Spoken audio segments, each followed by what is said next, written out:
Friends, it is an honour to be with you here today at the University of Glasgow. I am a student here, and like so many others, I am optimistic about what the future holds for me and my peers. But the simple fact is, we cannot go on the way we are right now. As I have grown up in an SNP-run Scotland, I have seen failing public services, working class kids being held back, and so much potential being wasted. That's why I want to see a new direction for our country, one that unlocks the potential of all of our people, and one that delivers new hope and opportunities for all of us. I believe that Nas Sarwar is the person with the vision and energy we need to change Scotland for the better. That is why it is my privilege to welcome him here to you all today to speak to you all. Thank you. How are we?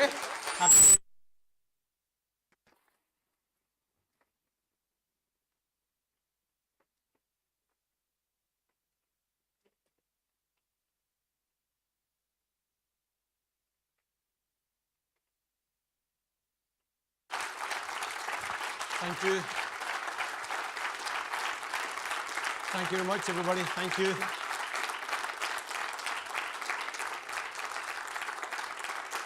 Thank you, everybody. That's exactly what I like to see. 2025, everyone enthused, energized, and ready for the year ahead. So happy New Year, everybody. I wish you and yours all the very best. And a big thank you to Dom. A big cheer for Dom, please.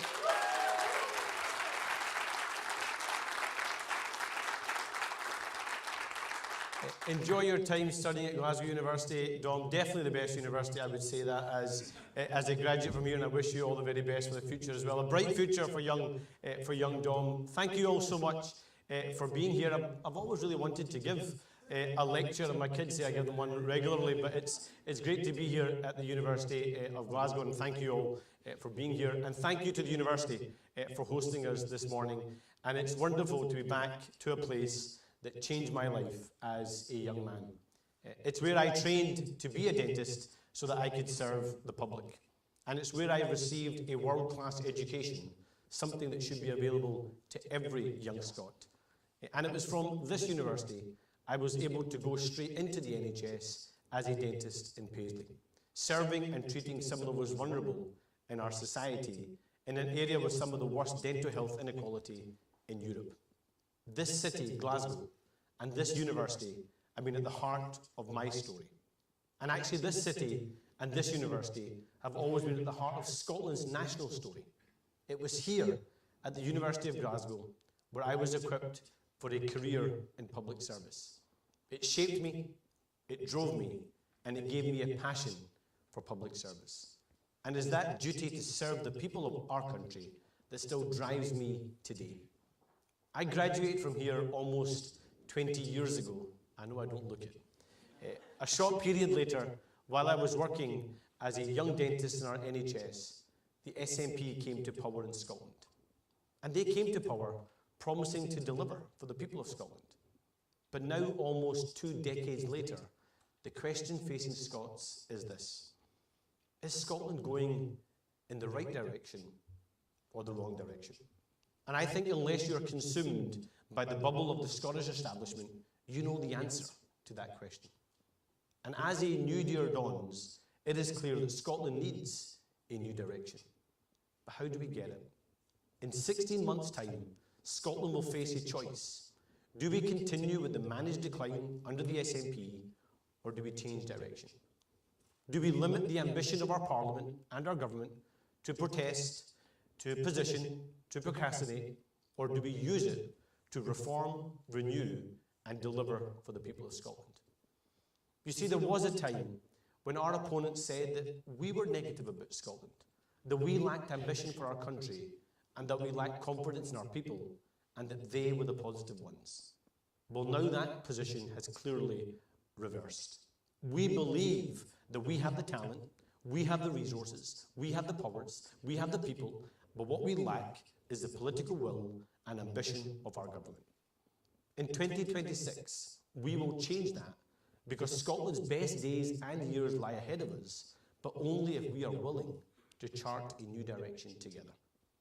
Because Scotland has so much potential and so much to give the world. And again, this university is a testament to that fact. It's from this establishment, which was established back in 1451, that has educated Scots and spread knowledge and excellence around the world. As the alma mater of Adam Smith and James Watt, this university was both at the forefront of the Enlightenment and the Industrial Revolution. Through the genius and work of those like Watt and Smith, Scotland was at the heart of these world-changing transformations in thought and industry. It was here in Glasgow where Joseph Lister pioneered the use of antiseptics, where Lord Kelvin pioneered the laws of thermodynamics, and where the father of devolution, Donald Dewar, studied the currents of history and committed himself to the betterment of our nation. A university, a city, and a country at the beating heart of the scientific, social, and political transformations of our world. That is the genius that Scotland has given the world, and that potential still exists today if we are willing to grasp it. And if we do, Scotland's future will be bright. But what we need is a government with the vision and the confidence to support Scots to make it happen, to lift our gaze, broaden our shoulders, and heighten our ambitions, to sell Scotland to the world, not just to Scots, to unlock the potential of everyone in our society so that they can thrive, and to put Scotland once more at the global forefront of innovation and growth. That's what I believe. It's what drives me every day, and it's why I seek to serve the country I love. So as 2025 begins, we find our country facing a choice: more decline or a new direction for Scotland. Because bluntly, our country is not delivering what hard-working, tax-paying Scots deserve. And if we are to chart a new direction for Scotland, we must face the challenges before us, the challenges that are holding Scotland back. Now, the harsh truth is that Scotland 2025 is a nation where the SNP has weakened every institution, where every public service is straining after almost 2 decades of SNP control, and where Scots are shelling out more of their hard-earned cash to get less in return. In short, our country is stuck in a rut where Scots have to wait too long for healthcare, feel insecure both economically and often in their communities, and fear for the future opportunities of their children. Meanwhile, council tax and income tax skyrockets. But it doesn't need to be like this. But this is the reality that after nearly 2 decades of SNP control. Now, don't get me wrong, I'm not going to pretend that every decision that's been made over the last 2 decades has been a bad one. But I think it's clear to see that this SNP is not the party it was, that it's lost its way, has run out of steam, run out of ideas, is now incompetent in government, and is bad with your money. Now think back to 2007, when the SNP first came to power. They were optimistic about the future of Scotland. They pledged to support our NHS, treat patients faster, and tackle health inequalities. They promised to ensure that every young person would thrive, and to make Scotland a fairer country by scrapping the council tax and delivering value for money. These were the ideals that won the support of many Scots. But in Scotland 2025, do you really feel and believe that's what they delivered? Do you feel better off or worse off? Do you feel that public services are better or worse? Treatment faster or slower? Schools better or worse? Your own city, town, village, or island weaker or stronger? Almost 2 decades on, the reality is that they've broken their promises to the Scottish people and blown their chance to deliver. And that's why over the coming year, we will remind them time and time again of their failures, but more importantly, we will demonstrate to people in Scotland what a new direction will mean in practice and how it will deliver for them and their family.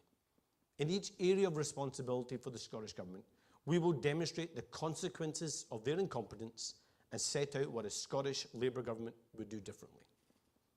And friends, nowhere is the fact that the SNP are taking us in the wrong direction clearer than in our NHS, where I started my public service, and in the state of Scotland's health. As we speak, almost 1 in 6 Scots are stuck on an NHS waiting list. Our A&E services are in disarray, with Scots routinely waiting over a day to be seen, and corridor care now being a normality. Thousands of Scots are either left unsupported or stuck in hospital, waiting for a social care package so that they can live with the dignity and decency they deserve. And tragically, too many are having to borrow money from friends and family or remortgage their homes so they can get treatment privately because they can no longer bear the pain. But it wasn't always like this. When the SNP came to power in 2007, they actually inherited an NHS that was in robust health, where waiting times were falling and were measured in weeks, not months or years. But in their time in power, the SNP has plunged our NHS into a permanent crisis.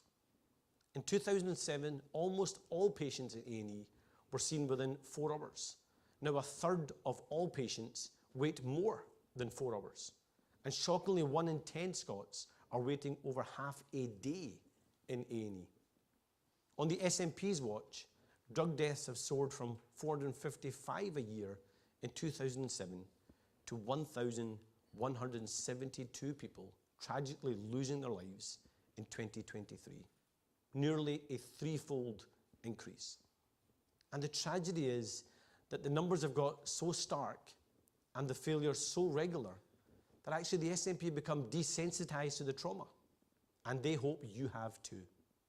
In short, the principle of an NHS free at the point of need for all has been abandoned. And shamefully on the SNP's watch, life expectancy has fallen. So a new direction will mean clearing the backlogs, having an NHS that is there when you or a loved one need it, and delivering an NHS fit for the future. That's what a Scottish Labour government will deliver.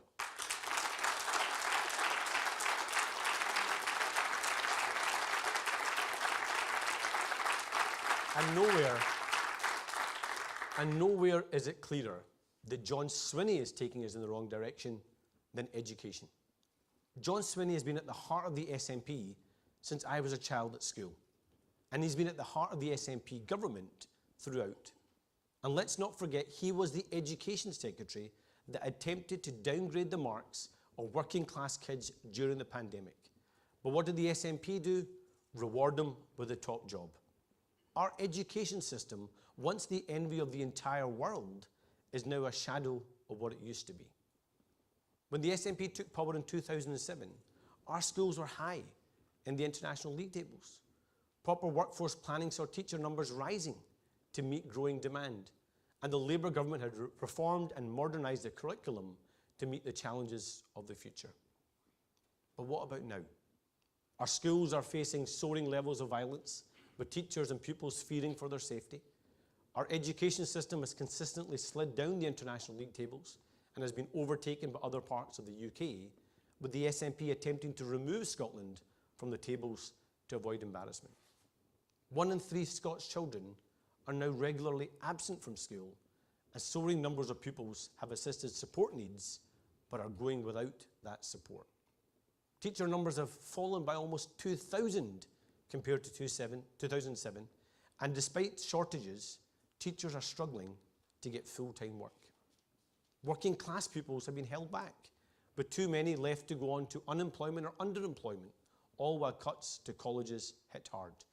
So a new direction means closing the opportunity gap, ensuring every child has the chance to succeed, and having a skill system that supports every young person, no matter the journey they take, through an apprenticeship, college, university, or work. A new direction means making schools a place where teachers and pupils feel supported and safe, and where our young people are nurtured and learn the modern skills they need for life of work and for life in general. But a new direction must also mean recognising that the world of work is changing, and that means lifelong learning and opportunity, and that's what a Scottish Labour government will deliver.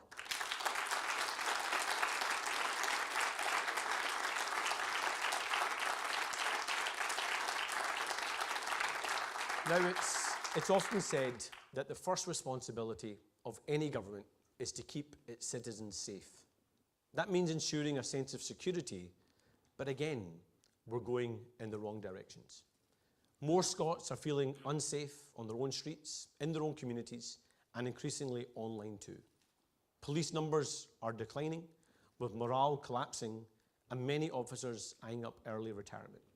In every community, antisocial behaviour is too high, and communities feel like they're losing control. Violent crime is on the rise. Police stations are closed, and community policing is almost a thing of the past as hard-pressed officers try to survive criminal failures from Scottish ministers. And we see the same paralysis in our courts and prisons. Scotland's prisons have been left to crumble, with emergency prisoner release being used to prevent a full-scale breakdown of the system. Court backlogs leave criminals unprosecuted and delays the comfort and closure of justice for victims of crime. It also takes vital resources off the front line, as hundreds of police officers spend days in court, most of whom never actually give evidence. A new direction means more local policing and, yes, more visible police officers. But it must be more than that. It's a sense of security and belonging, where communities are protected, where justice is swift, and violence against women and girls is confronted. That's what a Scottish Labour government will deliver.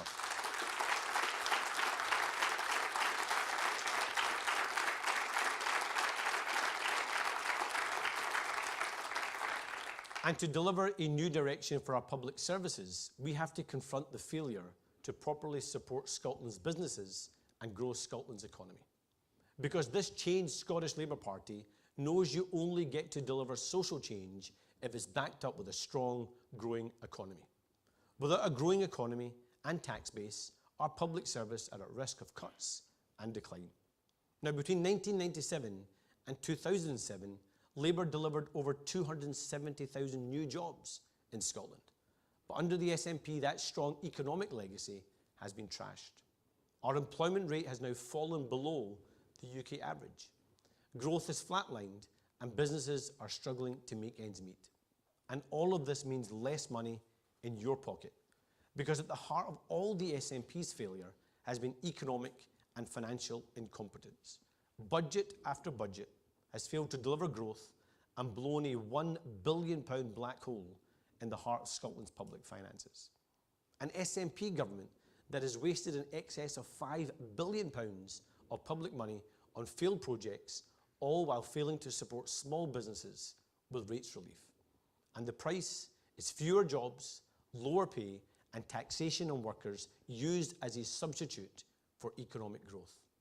It means working people struggling against an SNP government without a vision or a plan, who think tax rises and handouts are the only solutions to rising poverty. And it is you who is expected to pay the price of their incompetence out of your wages, all while the size of government rises and productivity goes down. Last year, we published the Business Case for Scotland. It set out how we would deliver a new direction for Scotland's businesses and Scotland's workers, working in partnership to deliver strategic pipeline planning and use the convening power of government rather than just adding more legislation and regulation. We set out our priority areas for growth, maximising the opportunities of the clean energy revolution, of digital innovation and technology, and of brand Scotland and tourism. And we will use the levers we have in Scotland to maximum effect: tax, planning, skills, enterprise agencies, regional development, transport and business rates. This current SNP government wants to pretend that all our problems are caused by Westminster, but they also seem to want us to wait for Westminster to somehow fix all our problems. Is that what other places are doing? Take Greater Manchester as an example. They have fewer levers, powers and resources than we do, but they aren't waiting for Westminster, they're getting things done. Because I know we have the people, the skills, the levers, the powers, and the creativity to chart a new direction, and together a Scottish Labour government will deliver just that.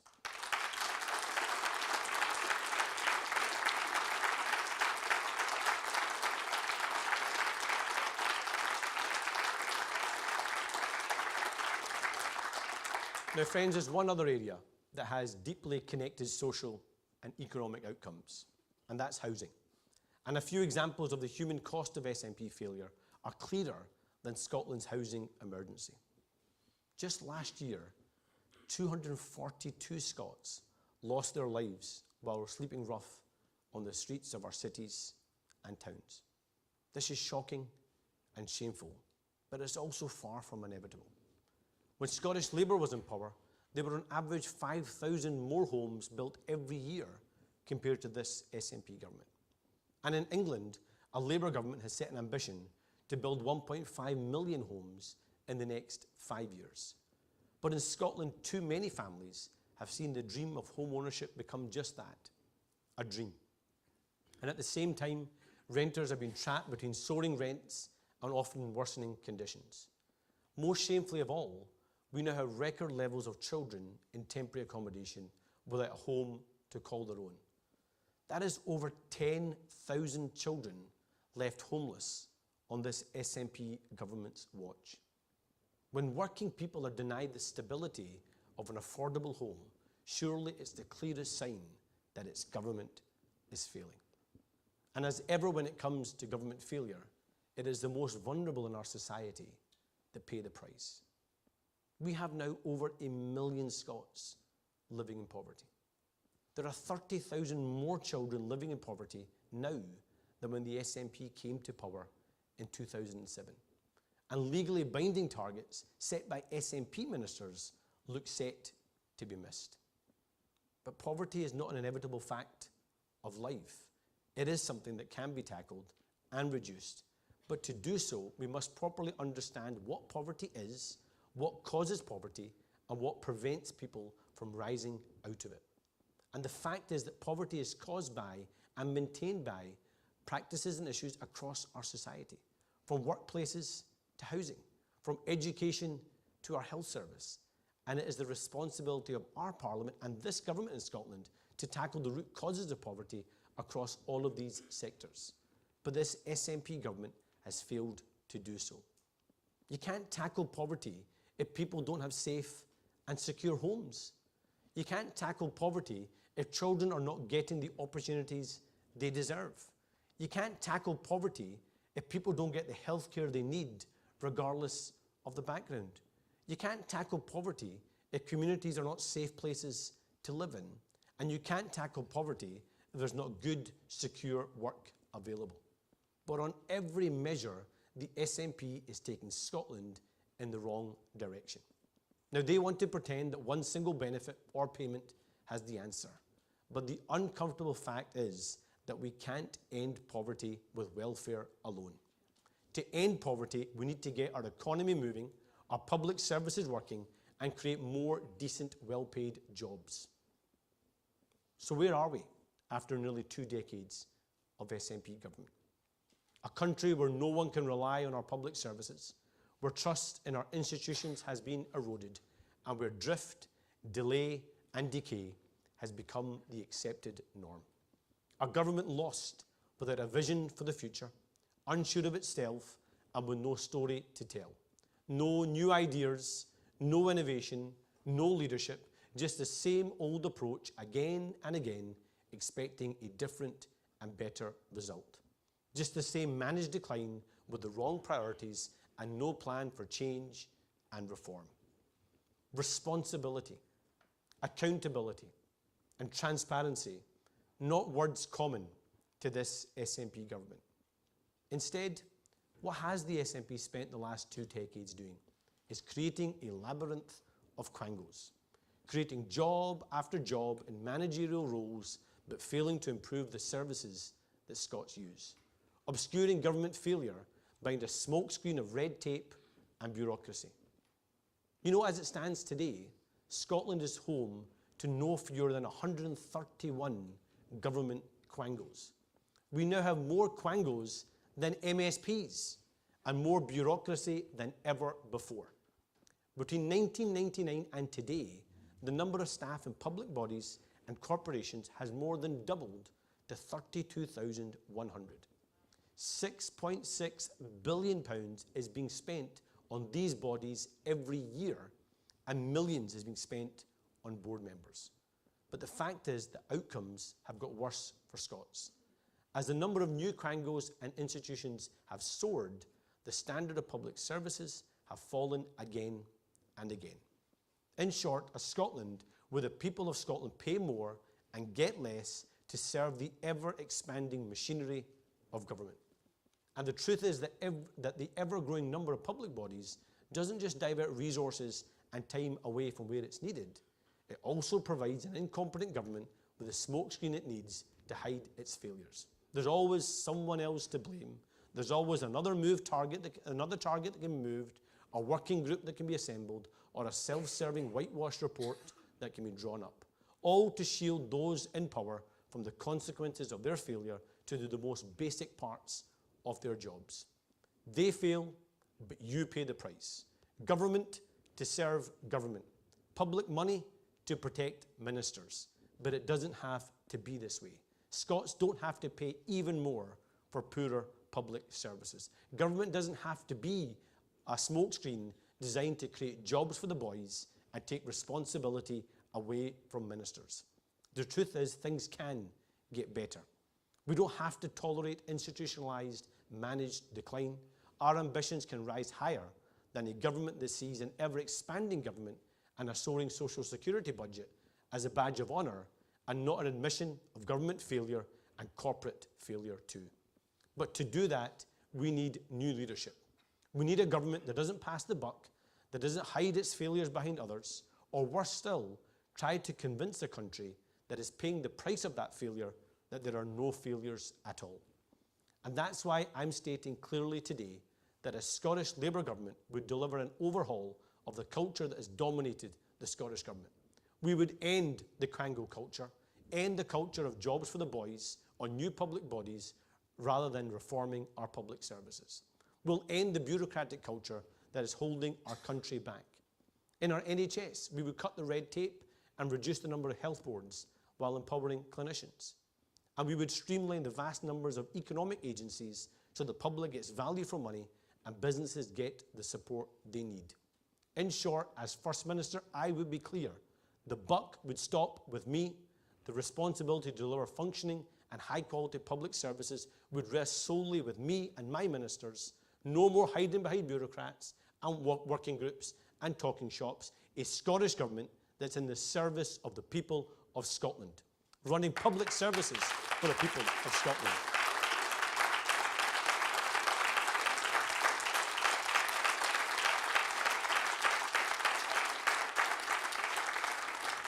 And being straight with those who know best, the people of Scotland.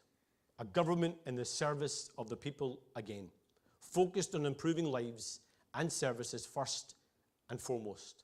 That's what we promise, that's what we promise, that's what we offer, and that's what a Scottish Labour government will deliver.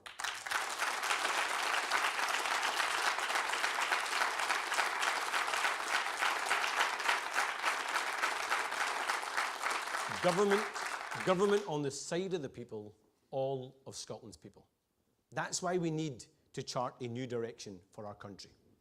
Because while the SNP has spent the last 18 years building a vast network of working groups, advisory boards and quangos in Edinburgh, communities across Scotland have been left behind.